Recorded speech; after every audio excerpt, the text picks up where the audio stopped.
worse places to be. There are I worse love places. seeing here, I have to say. Yeah, absolutely. Well, real pleasure to be the home of Dave Goulson in East Sussex. Lovely day You're very welcome. in summer. Thank you, Dave.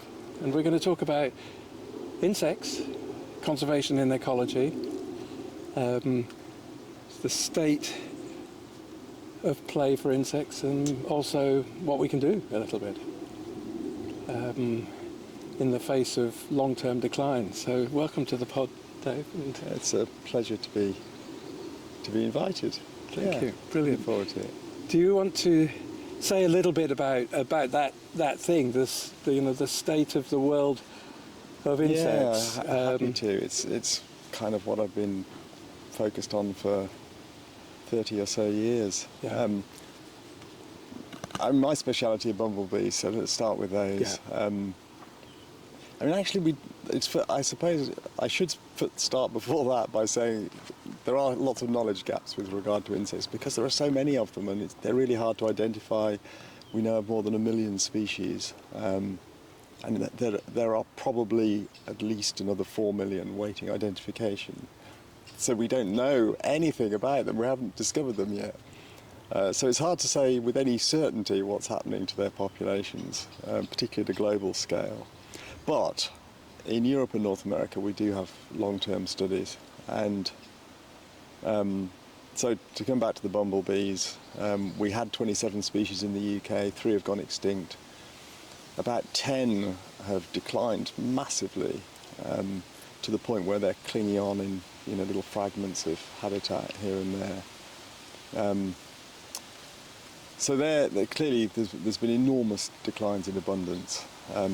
Butterflies we've been monitoring since 1976 in the UK, and their populations are roughly down about 50%. So I'm slightly embarrassed to admit when I was a kid, in 1976 I was collecting butterflies and putting pins through them, something I would not do today, obviously. But I learned a lot from that hobby, actually, and it helped, get me into insects. But sometimes anyway. when you look in the identification books, they say, "Oh, look at the second vein on the wing of such and such to discover what it is," and you think, Yeah, you can only do that when you caught them. certainly haven't you? butterflies not so much actually. I mean, you can identify all of the UK butterflies without needing to look down a microscope or whatever. But for most other insect groups, it's almost impossible to identify a lot of the species with certainty without having them dead under a microscope.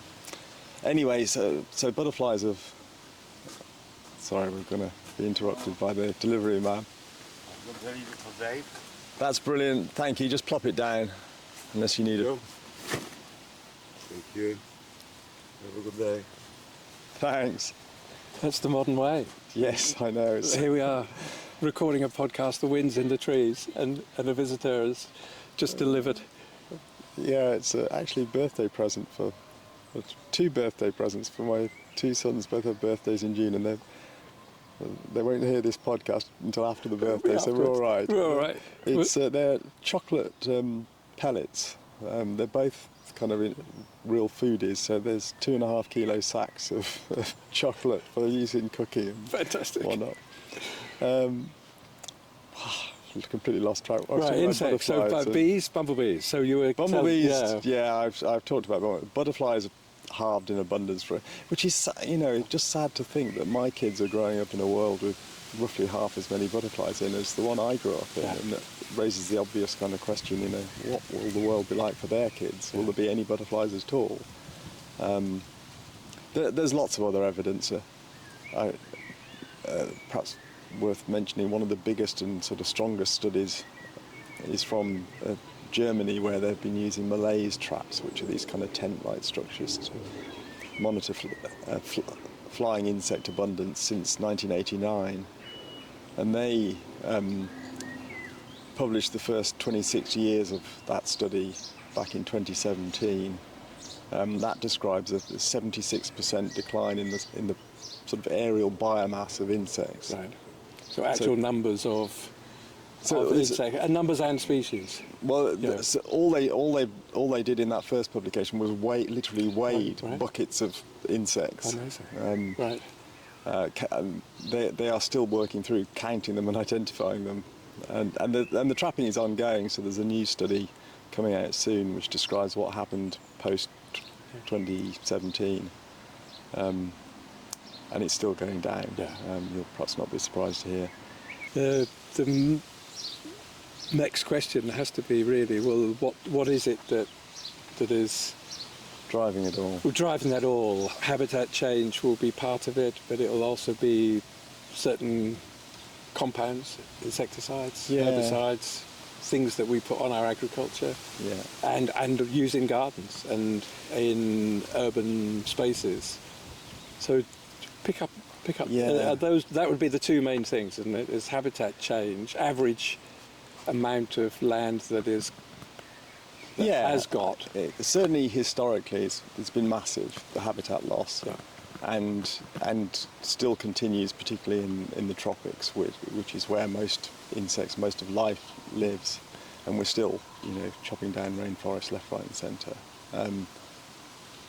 In the UK, things happened much earlier. We lost most of our natural habitat thousands of years ago, but the way farming changed in the 20th century is the real driver of insect declines in the developed world. The move towards industrialised agriculture with bigger fields, mechanisation, artificial fertilisers, and the adoption of pesticides, which sort of really started in the 1940s.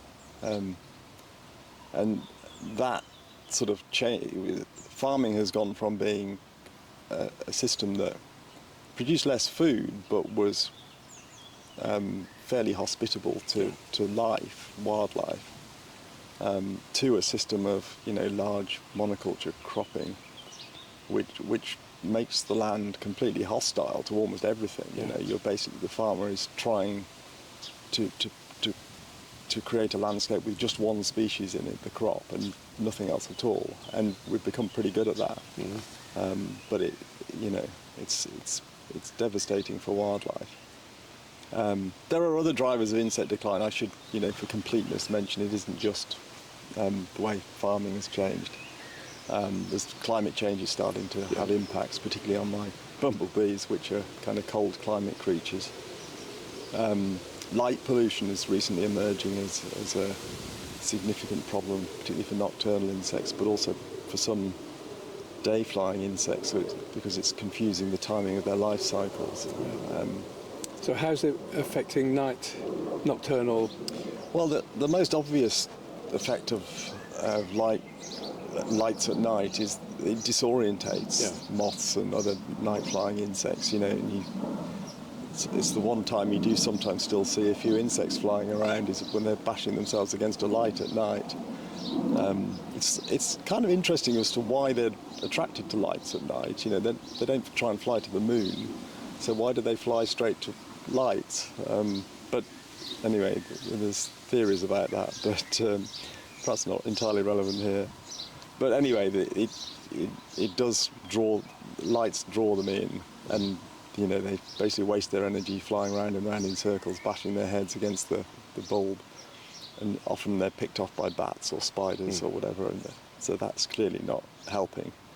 But as I say, the disruption of timing of life cycles is possibly much more significant, because that affects all insects, which most of them in temperate regions have to time their life cycle with seasons. And many insects are only on the wing for 2 or 3 weeks, and there has to be the right time of year. If they get that timing wrong, then they're in big trouble. And if they're near a light at night, then that may well lead them to misjudge the day length. Think it's spring when it's still winter, for example, which is catastrophic if you're an insect and you pop out of your pupae in January or whatever. And there's nothing to eat. Well, yes, it's freezing cold, and they're dead within an hour probably, poor things. And the invasive species are having an impact, and and so on and so on. So it's kind of like a perfect storm of all these kind of adverse factors that they're all man-made. Yes. But we're making life pretty. Insects have been around they're amongst the oldest creatures on the planet. The first insects arrived about 480 million years ago, which is like twice as long ago as the oldest dinosaurs. So they've survived several mass extinction events already. And the one that wiped out the dinosaurs 65 million years ago, the insects sailed through that and, without trouble. But now they are in trouble, and it's it's us basically. So is one way to see insects as being this kind of connector within ecosystems, that they're the food for other things, but they're also doing lots of jobs, as you've described. Yeah. Without night moths that mostly fly at night, without them there's no bats. Without bumblebees and bees there's no pollination. So there's kind of consequences that then roll forward. The rest of life on Earth, on land I should say, would be devastated if insects were to continue to decline. As you say, actually insects are food for a huge number of, not just bats, but birds and freshwater fish and reptiles, amphibians. They all eat, well, not all, many of them eat insects.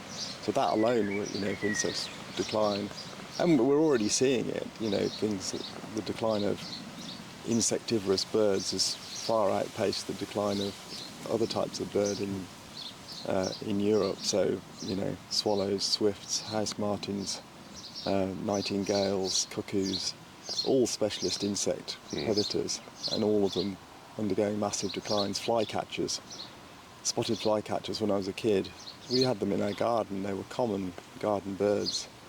And in my lifetime, I think, if I remember correctly, they've declined by 97% or something ridiculous. And I can't remember when I last saw one. No, me neither. Even in the last 13 years, we've lived here for 13 years. The first 2 or 3 years we were here, there's a sparrow there. First 2 or 3 years we were here, I heard cuckoos. Yeah. Haven't heard one for a decade now, not one.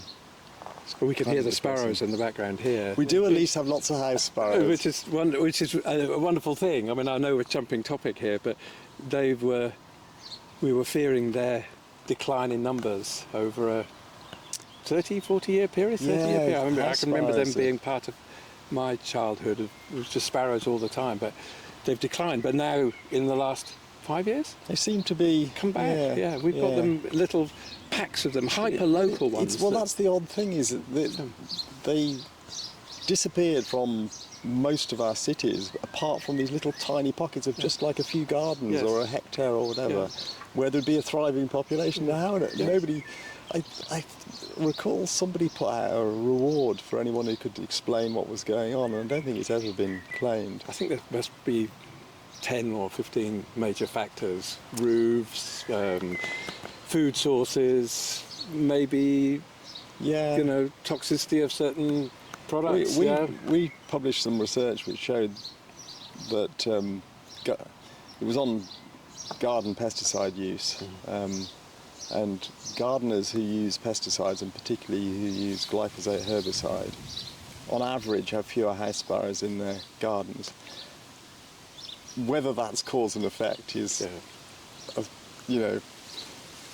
debatable. We don't know. It's not an experiment, and it's very hard to actually do that kind of experiment. But it does, I guess, highlight that gardeners use a lot of pesticides. It isn't just farmers. And it mystifies me why we allow the sale of poison. Anyone can go into a supermarket or a DIY store. They're available everywhere, or buy them online, and buy gallons of stuff that is toxic to people, to everything more or less. Almost all pesticides are not just poisonous to the target. So glyphosate is a classic, the active ingredient in Roundup, and it's become notorious, and there's a huge body of evidence showing that it's a carcinogen in humans. The World Health Organization classes it as a probable carcinogen in humans. and yet it's the most widely used pesticide in gardens. Yeah. Is that because they've rather cleverly called it a herbicide? I mean, it is a herbicide. It's supposed to kill. Well, it does just kill plants, yeah. But the mechanism of the metabolic mechanism is one that kills bugs. Kills microbes as well. In the soil, in our stomach. Indeed. So everyone's worried about their gut health. So Yeah. they should really be concerned about the fact that there's glyphosate in most bread samples that have been tested, breakfast cereals, crunchy, cereal bars. Because, and that's only organic ones. Well, that's obviously one solution. Yeah. And the glyphosate is used by farmers commonly as they call it a pre-harvest desiccant, but basically it's sprayed onto the crop to kill it and dry it off at the farmer's convenience, which is useful, I'm sure, if you're a farmer. But it means that just before you harvest the grains, you spray them with herbicides. So it's hardly a surprise that there's still herbicide in it when it's been through the mill and made into a loaf of bread, which there is. And that then affects your gut flora. Yeah. People are spending fortune on probiotics to try and boost their gut flora while eating bread that's full of stuff that's killing their gut flora. It's all a bit dumb, really. It is. And having studied various pesticides over a long period, I don't think there's any class that came along, organochlorines, organophosphates, so on onwards to neonics and so forth. There's not one that didn't later on be found to be really bad for side effects. The system, the pesticide regulation system, just seems to be fatally flawed because if you just look at history, as you say, there's this endless cycle of here's a new pesticide, it passes the regulations, it's supposedly just decided that it's a meadow brown butterfly. That's the first I've seen this year. Ah, right. Symbol of death, Manus. Yes. Crossing the bridge. Yes, I having just been talking about that, I find it rather cheerful. Yeah. No, I didn't mean to continue that line of thinking, but yeah. But yeah, and every group, as you say, after a few decades, evidence starts to emerge from independent research, showing that there are unanticipated side effects of one sort or another, and you'd think we could learn from that and improve the regulatory system, but the industry that produces these chemicals fights tooth and nail to stop that because it would be more expensive for them. Yeah. Let's come back to bees then and just close off this conversation about insecticides and talk about neonics and bees, because the dreaded neonics. Yeah, again, lauded. The new generation appears lauded as hugely efficacious and kills the right things. Well, they're certainly very good at killing insects. So you can't deny that. But so in 1995 they were the newest generation of insecticide, kind of lab variants of nicotine, as you might guess from the name. So the neurotoxins, they attack the brain and nervous system of insects. Incredibly poisonous. So roughly 7,000 times more toxic to bees, for example, than DDT, which is notorious for the environmental harm it did. Yeah. One teaspoon of one of these neonics is enough to give a lethal dose to 1.25 billion honeybees, and we were applying hundreds of tons of it to the landscape, so enough to kill every insect on the planet. More than a few teaspoons. Yeah, exactly. Anyway, it was an interesting, quite long story. I'll try to give you the short version, but they were mainly used as seed dressings, so they were stuck on the outside of the seed before the farmer even bought it. So the farmer didn't have to do anything, he just sowed the seeds in the ground, and they were used on almost every major crop in the world, still are used outside of Europe. And the idea is that basically the farmer sows the seed coating dissolves in the damp ground, and the little seedling, as it germinates, sucks up the pesticide, and it's systemic, it goes to all parts of the... So it was hugely successful, took off, became the biggest selling insecticides in the world. But almost immediately French beekeepers started complaining that if their hives were near sunflower fields, which were treated with this new chemical, they were all dying. And the explanation is pretty obvious. It goes to all parts of the plant, including the nectar and the pollen. Initially they were completely ignored. It took years for any momentum in the sort of campaign against neonics to build. But eventually, scientists started to look at it and confirmed that actually, yes, there was an issue. And we did some work on it, on bumblebees, and found that if we mimicked the dose bumblebees would get from feeding on the treated oilseed rape crop, which is the main flowering crop in Britain, and the treated nests grew much more slowly and produced hardly any queens, and there was this huge effect. Anyway, lots of other labs did similar work, and the European Union banned them for use on flowering crops in 2013 and thought that would solve the problem. But it turned out it didn't, because actually this neat system was nowhere near as neat as anyone had described it. It was kind of assumed the pesticide was all taken up by the plant, but it turned out only about 5% of the active ingredient was going into the crop, and the rest was going into the soil and leaching into streams and rivers, or being taken up by hedgerow plants, which have their roots, obviously they can suck up pesticides from the soil just as the crop can. So it turned out that all the field margin plants on farms, and the blossoming hedges, things like the hawthorn when it flowered, was all full of pesticides in the nectar and pollen. So is that an aha moment? Is that one that goes, oh crikey, we hadn't thought of that mechanism of coming from the crop over here, through the roots and up into the wild plants? It just hadn't been anticipated at all, so it was a bit of a revelation. And actually, to be fair, it is an example where, at least from a European perspective, action was pretty quick. Yeah. So in 2018, Europe more or less completely banned neonics on all crops. There was a few derogations were allowed, but those have since been closed off. So Europe is now essentially neonic free, at least as far as arable farming is concerned. Yeah. We're still putting them on our dogs and cats, which is another story. But it's just this endless saga of, great, we've stopped farmers using neonics, but they've been replaced with other pesticides, and I'd bet my bottom dollar that it's just a matter of time before we realise the harm they're doing. It may be different, probably they won't be going into soils and nectar and so on, but they'll be poisoning something somewhere. Yeah. You can't blanket the landscape with poison and not have collateral damage. Yeah.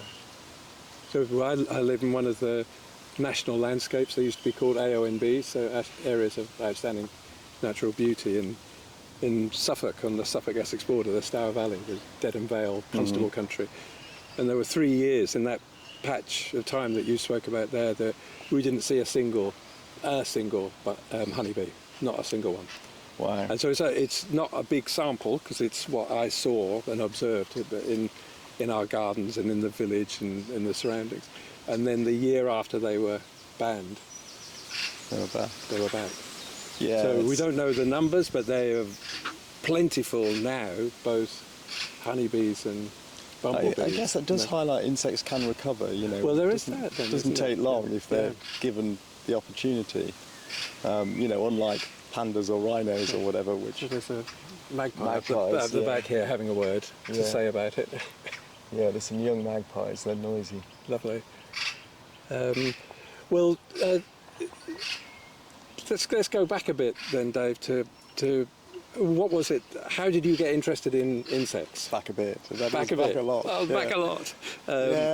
Because I think there's something about the thing we study in our adult life has got antecedents that begin quite a lot earlier. So quite directly in my case, and I've no idea why, but when I was a little kid, I loved insects and was just strangely fascinated by these funny little things. When I was at primary school, I can't remember exactly how old I was, but I was probably only about 6.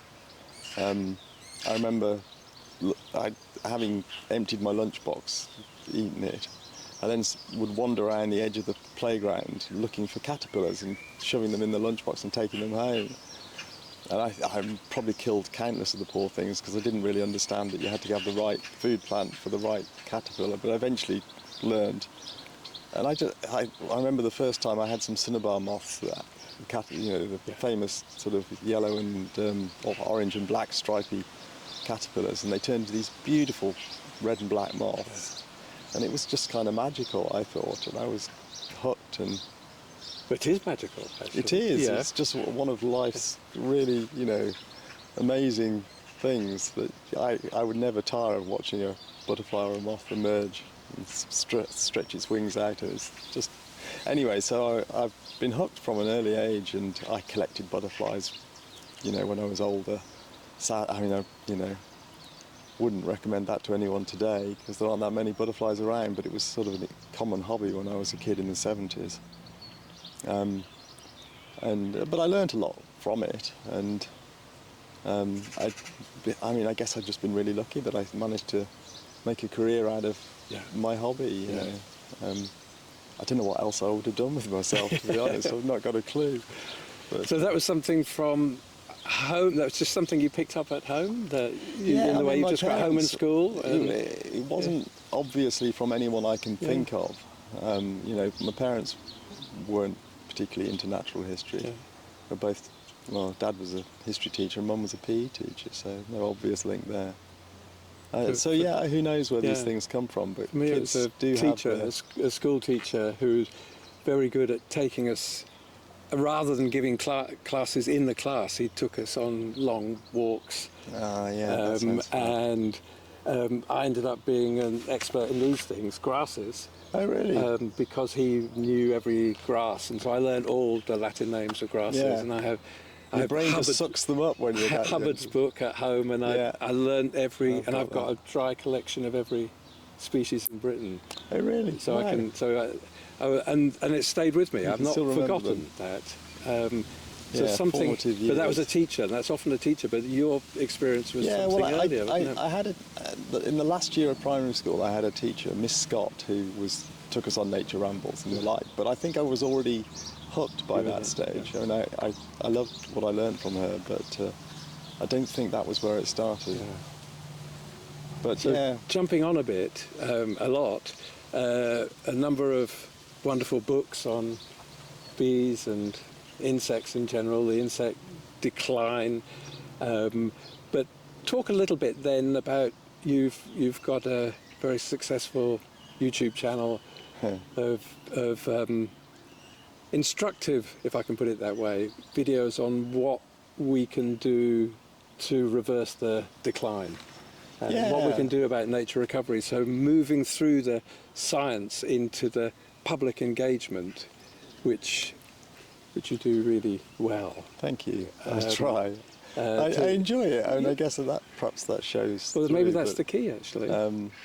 But I did get quite frustrated by academia in the sense that I had a sort of big research group studying bumblebees and their declines and what we could do to help them and which flowers we needed to supply them with and so on. But no one was actually acting on anything that we published. You publish these academic papers in, to most people, pretty obscure journals that nobody reads apart from a handful of other academics. And I thought, well, what's the point? We're not actually helping bees here. We're just, generating more and more bits of paper. Anyway, so I've started trying other routes to get something to happen, to try and translate what we knew into real world stuff that benefited bees. So I started a charity, the Bumblebee Conservation Trust, back in 2006 now, so it's 20 years on. Yeah. Crikey, I only just realised that.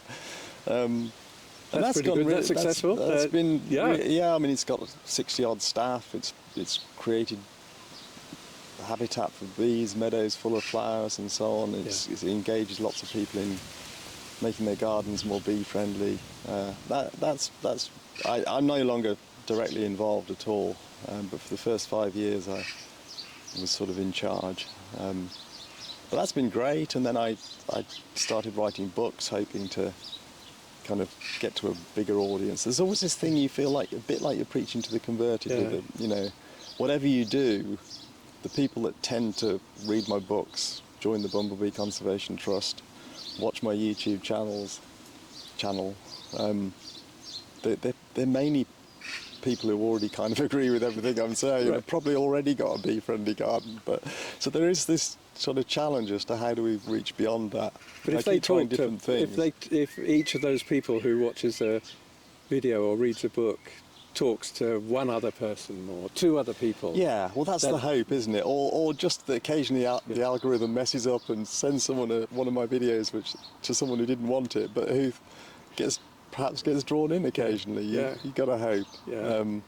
But yeah, I find it's just quite good fun and rewarding, you know, because you get interactions with people and they have questions or they'll just send me a message saying, you know, I've tried planting this that you suggested on your video and I've got hundreds of bees on it or whatever, and, you know, and they're really chuffed, and you feel like it might be quite small, but you're doing something positive, and it adds up. You know, there are millions of gardeners.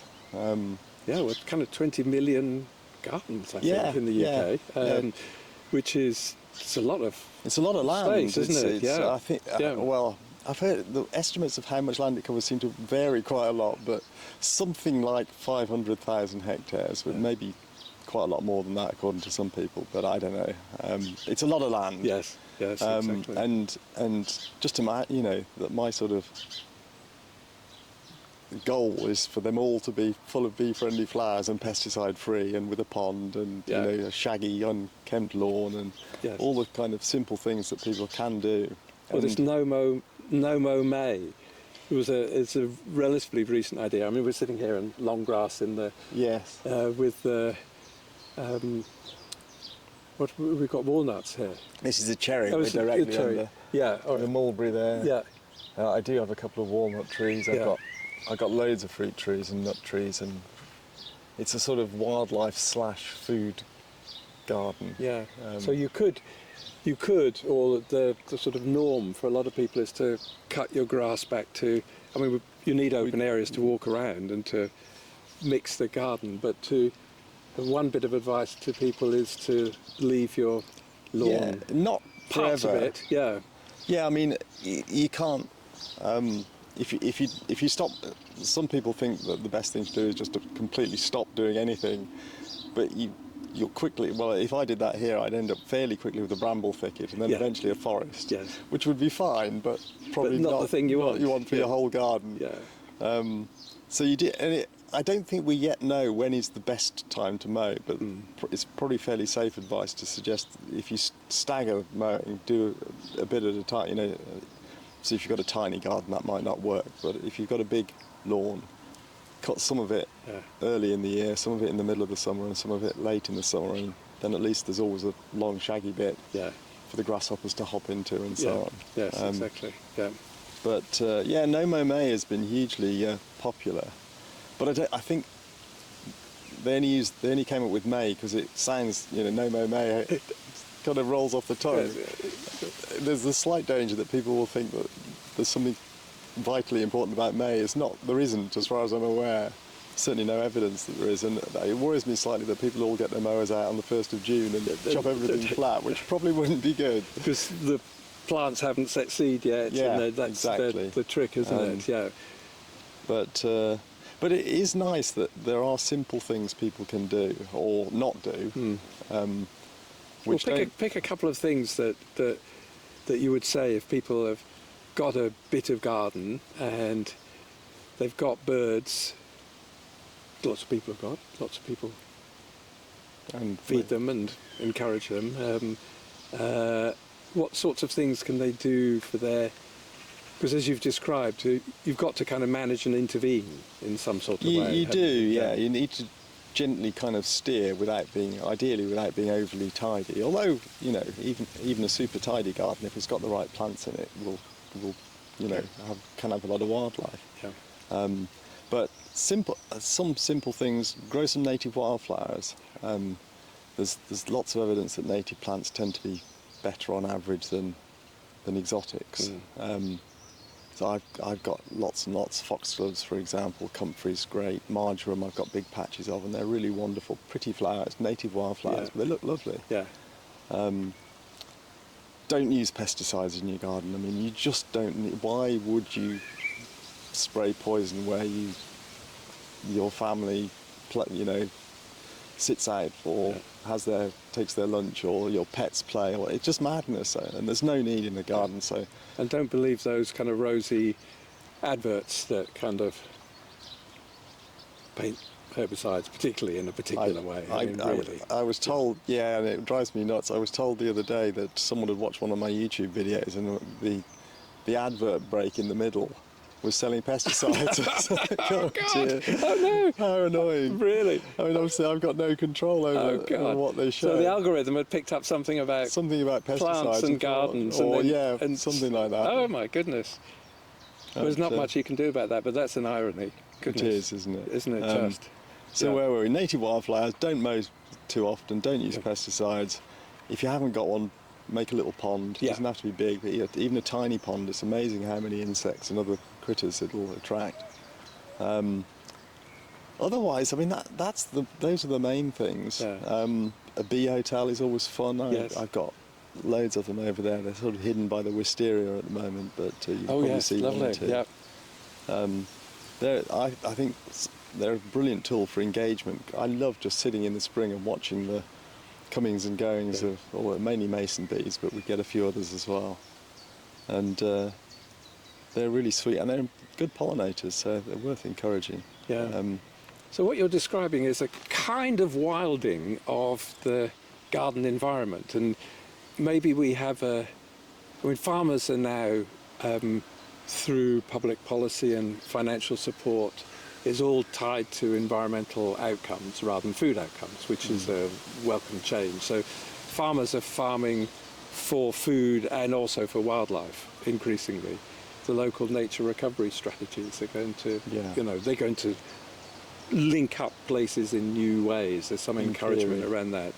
And there's also been kind of larger scale wilding habitat. So in your county, in Sussex, is Knepp. I love Knepp. And you were there last night, you said. I was. I gave a talk in their wilding kitchen, they call it, which is the latest addition to Knepp. But Knepp, if people don't know anything about it... tell us a little bit about Knepp then. It's a 3,500 acre estate. It was 7 farms, but all owned by one family who'd been in their family for generations. And it was intensive farmland, and had been for hundreds of years. Not hundreds, since we started intensive farming. But it was on a heavy clay soil, the same clay soil we're sitting on here actually, which isn't very productive. You can't get good crop yields from it. And the estate was running at a small loss every year. So rather kind of radically, 25 years ago, they decided to basically turn the whole lot over to nature, to rewild it, which is a slightly different concept to conventional conservation, in that the idea was to do as little as possible and just let nature do its thing. So they ripped out all the internal fences, put a big fence around the outside, chucked in some sort of surrogate large herbivores to replace what naturally would have once wandered around the European aurochs. land. The giant thousands of years ago, and big cattle. The ponies that used to, the tarpan, I think they were, and so on. And pigs they weren't allowed wild boar, which is kind of frustrating because there's lots of wild boar roaming around Britain already. But anyway, and they are a native species. Anyway, so, and then they just basically step back. Because there aren't any large predators, they do cull the animals every year, which they have to do, or else otherwise the population would shoot up and then they'd all starve. But otherwise, they basically do nothing, and they've done nothing for 25 years. And I just love wandering around and seeing how nature just can transform somewhere if we just leave it in peace. Stop doing anything, stop messing things up. Yeah. And what's really interesting is how varied it is. Some of the fields are still open fields and haven't changed dramatically. They've got flowery sort of meadows. Some have developed these kind of great mounds of thorny scrub, but it's not a sort of contiguous mass. It's little islands. Little islands. Oh, interesting. Which you can see if you look on Google Earth. You can see this sort of weird structure, which have turned out to be fantastic for nightingales amongst other birds. And some bits are dense willow forests where you just got, there must have been a good seed year for willows in 25 years ago, and you know, one parent willow tree has produced 100,000 offspring or whatever. So it's really varied and patchy, and the pigs rootle around and create lots of disturbance. So you can, if you look again from Google Earth, you can see where the pigs were just before the photos were taken, because they literally, just like a plough has been through, but in patches. And it's just really cool, you know. Nature has sprung back in way more than I think I might have guessed it would. I mentioned the nightingales. You know, there were no nightingales at Knepp 25 years ago. The latest count, there were 61 singing males. 61 this year. Wow. Wow. So that's kind of April. Actually, they were here early in East Anglia this year. I guess they probably were, because of the warm patch that we had then. Yeah. I think they're finished now, more. Yes, but, yeah. 61, wow. And purple emperor butterflies with these beautiful, you know, metallic purple.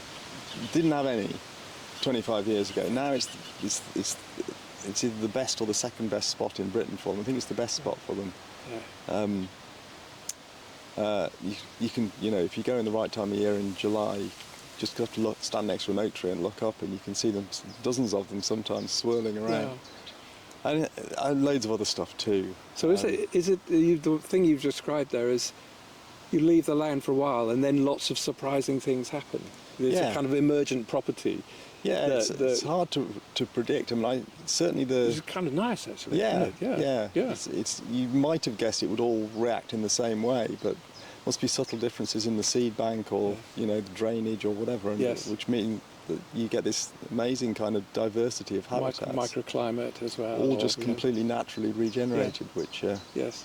Or maybe our idea of if you're taking kind of 3,000 hectares, you think, oh, it's probably going to be the same thing across this area. But those kind of micro differences are enough for emergent nature to be just actually diverse and mosaic of habitats. It's sort of... It's interesting to think about. You know, when I was at university, people talked about Western Europe having this, prior to the arrival of man, being a dense forest, basically, which raised kind of puzzling questions as to, you know, where did all the creatures that don't live in forests, where were they? How come the blue butterfly survived? Yeah, Adonis blues do not live in woodland. Yeah, they wouldn't live anywhere near woodland, and yet apparently we have them living here, so it doesn't quite make sense. But the sort of rewilding movement is based on the idea that large herbivores that used to roam in numbers around Europe kept sort of maintained diversity of habitats. They would have been able to, you know, knock over small trees. Well, if you go back long enough, there were elephants wandering around that could knock over big trees. And the sort of interaction between predators and herds of large animals and the vegetation would have created this sort of patchwork of different habitats, with some open areas where the blue butterflies lived and so on. And in a sense, Knepp is trying to recreate that as best it can. The way things have turned out there, it certainly shows that, you know, nature doesn't need us to thrive. Yes, needs us to set up the thing in the first place. To just leave some space, basically. And but you were saying that this has kind of inspired students and others in a interesting way, that it becomes a story in itself. I mean, it's a thing that carries on, but also people feel somehow invested in it and interested in it and inspired. It's somehow, it was very striking teaching third-year conservation students. That we took them to every week during the spring. We'd take them to a different sort of conservation project, and the Knepp trip was always the one they loved most. You know, we'd take them to really nice national nature reserves, you know, Chalk Downland and so on, and they kind of, you know, didn't seem that interested really. But we take them to Knepp, which just somehow got them excited. I guess it's partly the novelty, but also I think they liked the notion that it's not being managed. You know, most nature reserves we have to manage the hell out of them because otherwise, well, with the case of Chalk Downland, it'll scrub over. So people scrub bash and sometimes use herbicides to keep the scrub down, and somehow that seems less interesting to the students than the idea of just chucking in some large animals and then stepping back. Yes. And I kind of get it. I find it more interesting too somehow. But it's I hope it's something that spreads. I mean, obviously we can't rewild the whole countryside. We've still got to grow food, and there are other demands on the land. But we could definitely do more than we have. Yeah. And the idea of patches and mosaics and in this kind of way. Yeah, they're trying to link. There's the Knepp folk have joined up with other sort of conservation groups, and there's this Wheel to Waves project where they're trying to basically create a more or less continuous band of habitat from Ashdown Forest, which is quite close to where we are, through Knepp, and then south to the sea somewhere west of Worthing.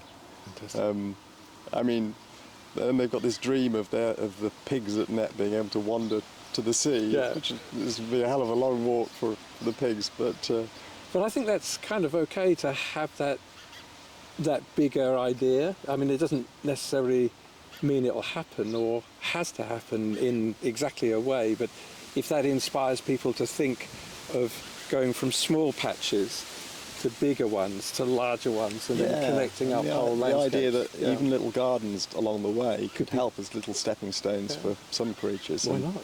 Yeah, exactly. If you're in a village that's within that kind of broader, big corridor, then you could say, contribute by doing let's join in. Yeah. I mean, I guess I hope it doesn't put people off who don't fall in one of these corridors. But no, well, that's true. Yes. Well, you can have more. Well, you can never have too many wild patches, as far as I'm concerned. Yes, exactly. So let's come to a few closing thoughts.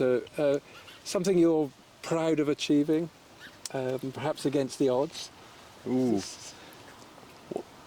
I'm still pretty chuffed with the way the Bumblebee Conservation Trust has gone, and I'm very happy with the books. But I think the role we played in getting neonics banned in Europe is probably the thing I feel is the most significant. Even though there's all the kind of caveats about how they've been replaced with the pesticides and so on. Yeah.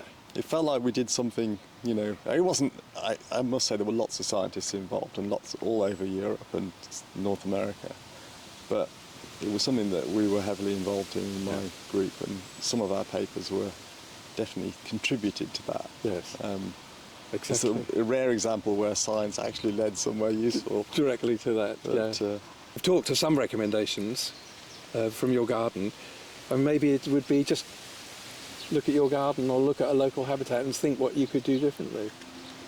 Yeah, well, certainly every garden has the potential to support a lot of wildlife. I mean, hundreds of species and probably thousands of species in most gardens. So, and you don't have to do that much to make it that insect friendly or wildlife friendly. Just some simple things that we've already talked about. You can just do one of them. Grow one marjoram plant, and I guarantee you'll see dozens, probably thousands of insects visiting it over the summer. Yeah. So it doesn't have to be complicated. Yeah, brilliant. Well, thanks very much, Dave Goulson. Wonderful. Delighted to have you on. Fantastic. Thanks for hosting us here in East Sussex, and a real pleasure to have you on. Absolute pleasure to be in my own garden.